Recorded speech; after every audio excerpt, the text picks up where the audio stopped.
Hello people and welcome to the Daily Splash.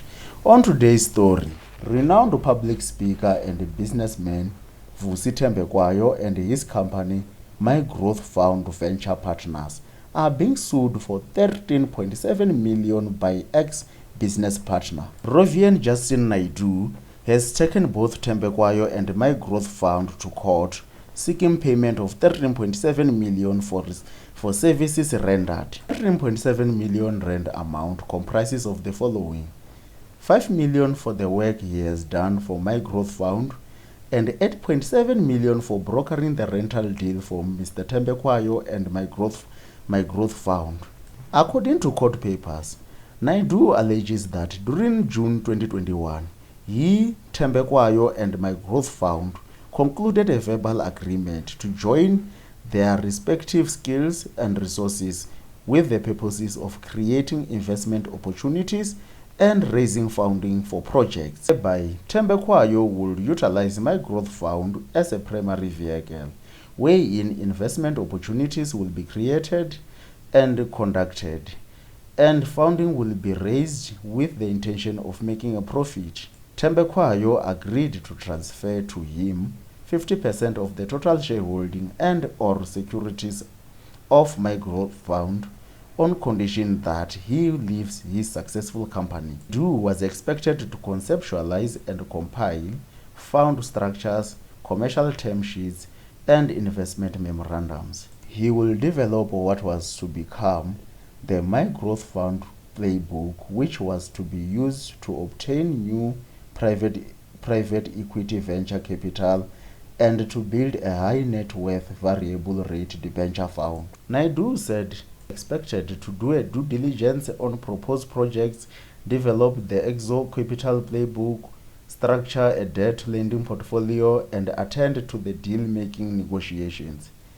According to Naidu, since the business had not generated sufficient income after 3 months to enable profit sharing, the agreement was amended to make provision for him to charge against a loan account for services rendered at a rate of 5,000 per hour. What this meant was that whatever services rendered by Naidu would accumulate as a loan in his favor in the financial books of My Growth Fund. Such loan will become payable to Naidu prior to any declaration and distribution of either dividends to shareholders. The amendment allowed for Naidu to charge with retrospect for his hours worked for My Growth Fund from June 2021 to date at a rate of 5,000 per hour. Thus, through from June 2021 to date, Naidu worked 1,000 hours times 5,000 being his rate, total of which being 5 million. Naidu, as his first claim, alleges that Thembekwayo and My Growth Fund breached the agreement in December 2022 by doing the following: failing to transfer 50% of the total shareholding over My Growth Fund to him.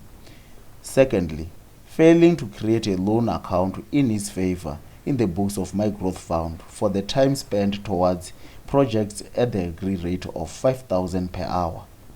Into Naidu, Thembekwayo knew right away at the time of contracting that his representations were false and misleading because he never had any intentions to do the following: provide Naidu with 50% of the shareholding over My Growth Fund and pay him for services rendered at an hourly rate of 5,000 per hour. As his second claim, Naidu alleges that sometime during July 2021, Thembekwayo required an upmarket office space at a discounted rate. Accordingly, he and Thembekwayo agreed that should he succeed in finding such offices at a lower rate, Thembekwayo will pay an amount equal to 50% of whatever that has been saved on rental to Naidu. Naidu duly succeeded and found offices with redefined properties at Sandton.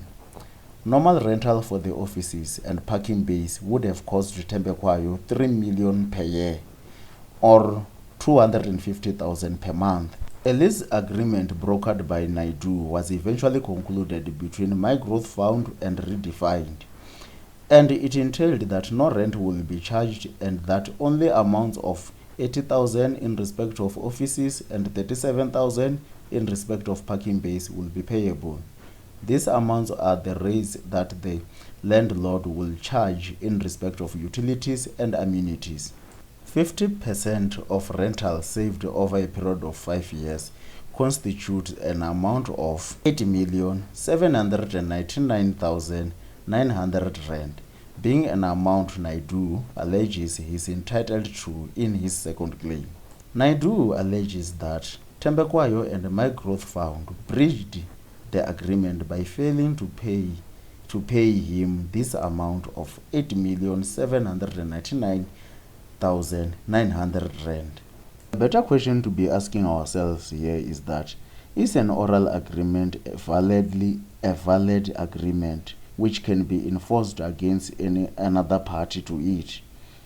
What I'm trying to say is that if me and another person conclude an agreement orally and that person fails or refuses to perform in terms of that agreement, can I wake up in the morning one day and say that this person has failed to comply according to the oral agreement and therefore I'm suing him? With my limited knowledge, according to our South African law, oral or verbal agreements are in fact valid, legally and binding and enforceable against other parties. Only difficulties when it comes to oral agreements is that for one who alleges that there is a breach of that oral agreement must prove the existence of an agreement, its terms and conditions, and must also establish that he has performed what he was supposed to perform and the other party has not performed what he was supposed to perform in terms of that oral agreement. Naidu will have to prove that there was in fact an oral agreement between him, Thembekwayo, and My Growth Fund, and that he has performed his obligations according to the agreement, and that Thembekwayo and My Growth Fund have failed to perform their obligation. Please feel free to comment, and thank you for watching. I'll read the comments below.